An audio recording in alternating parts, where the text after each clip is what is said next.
Assalamualaikum warahmatullahi wabarakatuh. Perkenalkan, kami dari kelompok 3 akuntansi lanjutan perbankan syariah kelas 2B yang akan menerangkan mengenai materi perseroan terbatas, organisasi dan transaksi saham. Salam sejahtera, selamat belajar dan menikmati materi yang akan kami sajikan. Perseroan terbatas merupakan suatu kesatuan usaha yang dari segi hukum dipisahkan dari pemiliknya.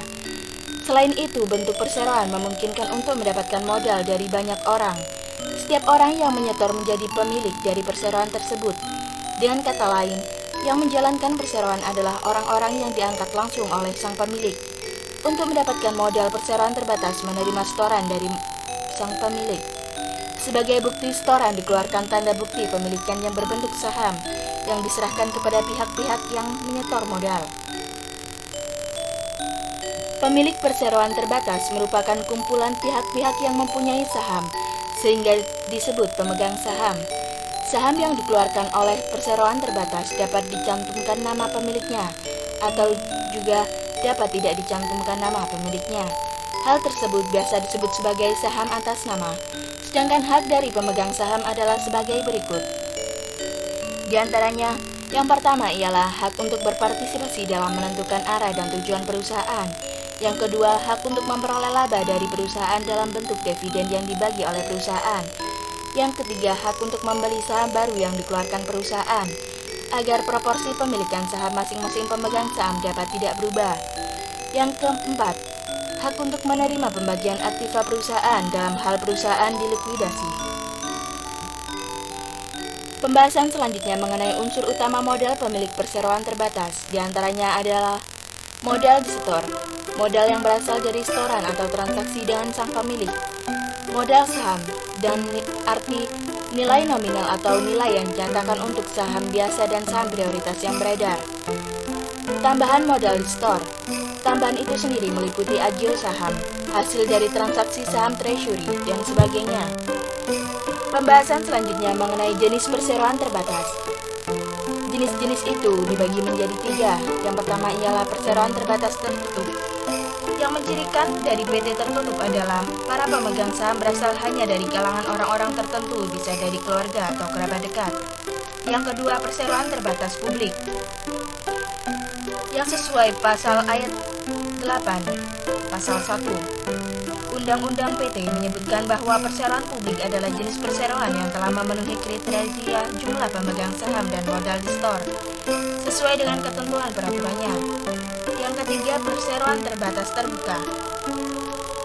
Hal itu disebutkan dalam pasal 1 ayat 7 Undang-Undang PT bahwa PT terbuka melakukan penawaran saham secara terbuka. PT terbuka harus mampu memenuhi segala persyaratan yang dibutuhkan untuk PT publik dan melakukan penawaran pada bursa efek, alias menjual saham kepada masyarakat. Pembahasan selanjutnya ialah laba ditahan. Merupakan elemen modal perseroan terbatas dan merupakan modal yang berasal dari dalam perusahaan, yaitu kumpulan laba dan rugi sampai saat tertentu, sesudah dikurangi dividen yang dibagi dan jumlah yang digunakan ke rekening modal. Laba rugi berasal dari laba rugi usaha, laba rugi kegiatan yang tidak rutin seperti laba penjualan aktiva tetap, dan koreksi atas laba tahun-tahun lalu. Apabila rekening laba ditahan menunjukkan saldo debit, maka hal tersebut disebut defisit. Laba ditahan dapat digunakan untuk beberapa tujuan, diantaranya tujuan pembagian dividen, tujuan pembelian treasury stock, tujuan pembatasan laba ditahan, dan penyerapan kerugian. Pencatatan laba ditahan hendaknya dipisahkan dari modal disetor agar dapat diketahui sumber masing-masing modal. Walaupun laba ditahan itu sebagian jumlahnya sudah dibatasi penggunanya, tetapi kedua tetap termasuk dalam jumlah laba ditahan. Dalam neraca, jumlah laba ditahan terdiri dari 2 golongan rekening, yaitu laba ditahan yang masih bebas dan laba ditahan yang sudah mempunyai tujuan penggunaan. Pembahasan selanjutnya mengenai jenis-jenis saham. Jenis-jenis itu diantaranya saham biasa. Saham biasa adalah saham yang pelunasannya dilakukan dalam urutan yang paling akhir dalam hal perusahaan dilikuidasi, sehingga resikonya adalah yang paling besar. Saham selanjutnya ialah saham preferred. Saham preferred merupakan saham yang mempunyai beberapa kelebihan. Biasanya kelebihan ini dihubungkan dengan pembagian dividen atau pembagian aktiva pada saat dilikuidasi. Saham selanjutnya ialah penerbitan saham. Nilai dari saham tidak mencerminkan harga pasarnya. Harga pasar saham terbentuk sebagai hasil interaksi antara pembeli dan penjual. Ada beberapa faktor lainnya dari luar kendali perusahaan yang dapat mempengaruhi harga saham. Di antaranya ialah perubahan tingkat suku bunga, embargo minyak, inflasi yang tidak menentu, pemilihan kepala negara, dan perubahan situasi ekonomi mempunyai masalah politik lainnya. Pembahasan selanjutnya mengenai saham dengan nilai pari.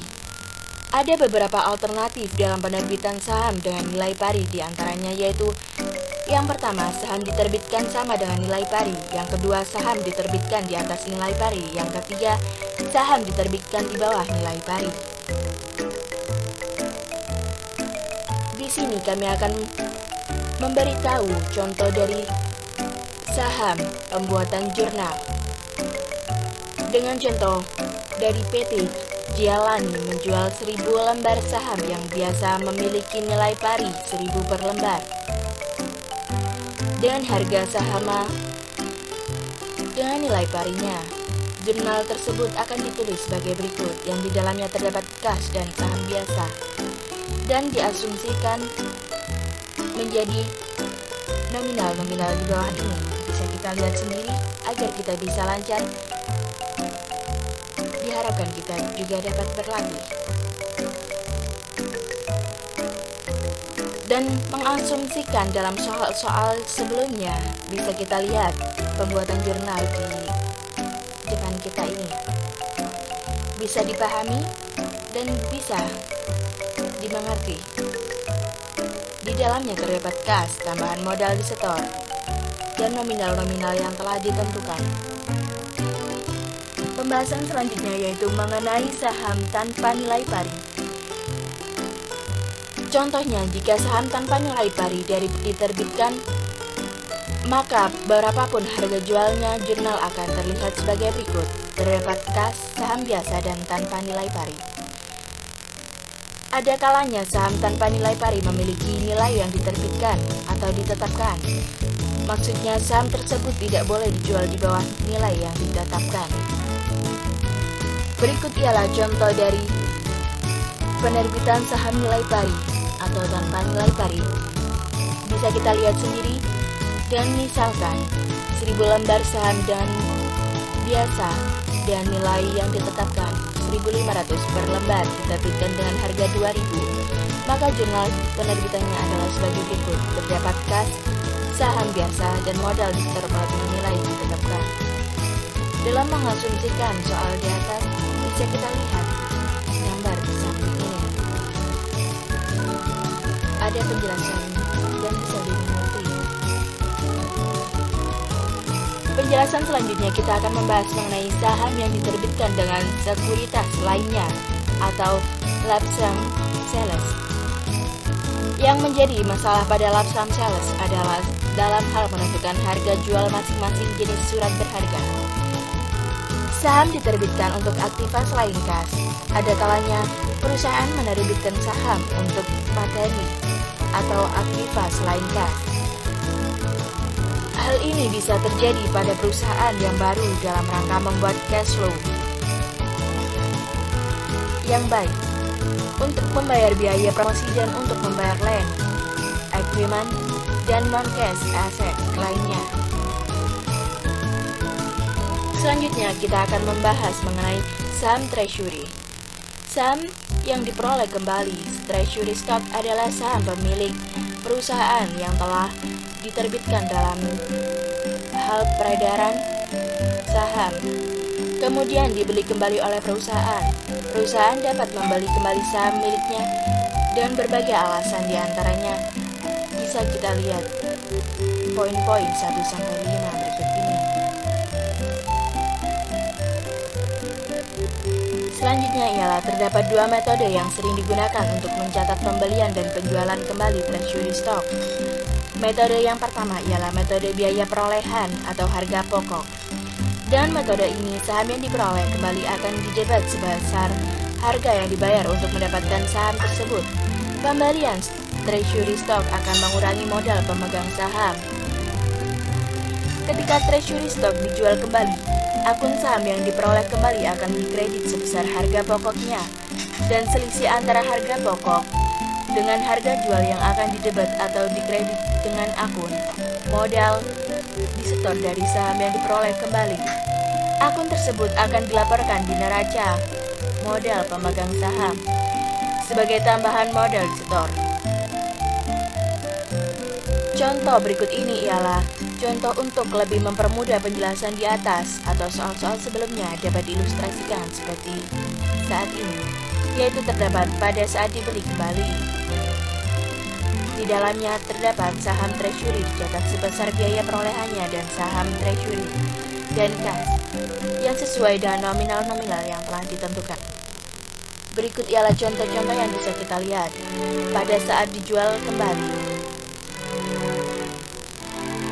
Di dalamnya terdapat beberapa poin-poin. Kemudian metode dari nilai nominal atau nilai pari. Yang pertama, pada saat dibeli, saham treasury dicatat sebesar nilai nominalnya. Terdapat biaya perolehan harga penjual mula-mula saham treasury, tambahan modal store dan laba ditahan atau kas. Hal tersebut bisa ditulis dengan metode nilai nominal pari. Bisa kita lihat seperti halnya ini. Yang kedua, pada saat dijual kembali. Dan poin-poin di dalamnya terdapat harga jual, nominal, kas, dan saham treasury, tambahan modal store. Poin-poin tersebut bisa kita lihat dengan contoh hal sebagai berikut. Penjelasan selanjutnya mengenai saham preferred. Saham preferred atau preferred stock adalah saham dengan kelas khusus yang memiliki beberapa preferensi atau kelebihan yang tidak dimiliki oleh saham biasa. Karakteristik berikut adalah yang paling sering berkaitan dengan penerbitan saham preferred. Preferensi atas dividen. Yang pertama, preferensi atas aktiva pada saat likuidasi. Yang kedua, dapat dikonversi menjadi saham biasa. Yang ketiga, dapat ditebus pada opsi perseroan. Yang keempat, tidak mempunyai hak suara. Selanjutnya ialah karakteristik saham preferred. Karakteristik paling umum yang melekat pada saham preferred akan dibahas sebagai berikut. Yang pertama, saham preferred kumulatif. Dan saham menyatakan bahwa jika perseroan gagal membayar dividen dalam 1 tahun, maka harus dibayarkan dalam tahun berikutnya sebelum laba dapat dibagikan kepada pemegang saham biasa. Berikutnya ialah saham preferred partisipasi. Dan selanjutnya membagi rata dengan pemegang saham biasa setiap pembagian laba di luar tingkat yang ditentukan. Selanjutnya ialah saham preferred yang dapat ditarik, ialah mengizinkan perusahaan penerbit saham untuk menarik atau menebus pada opsinya saham preferred yang beredar pada tanggal tertentu di masa depan dan pada harga yang ditentukan. Kemudian saham preferred yang dapat ditebus. Bisa kita lihat contoh penjelasannya mengenai penerbitan jurnal atau saham. Bisa dimengerti dan bisa diteliti. Untuk penjelasan selanjutnya ialah akuntansi dan pelaporan saham preferred. Dan contoh sebagai berikut. Akuntansi saham preferred pada saat penerbitannya sama dengan akuntansi saham biasa. Yang poin-poin di dalamnya terdapat kas dan saham preferred modal disetor sebagai kelebihan dari nilai pari. Terima kasih atas pemaparan yang sudah saya jelaskan. Bisa dimengerti dan diteliti kembali. Saya mohon maaf apabila ada kesalahan dalam penjelasan atau pemaparan dan salah kata. Sekian dari saya. Wassalamualaikum warahmatullahi wabarakatuh.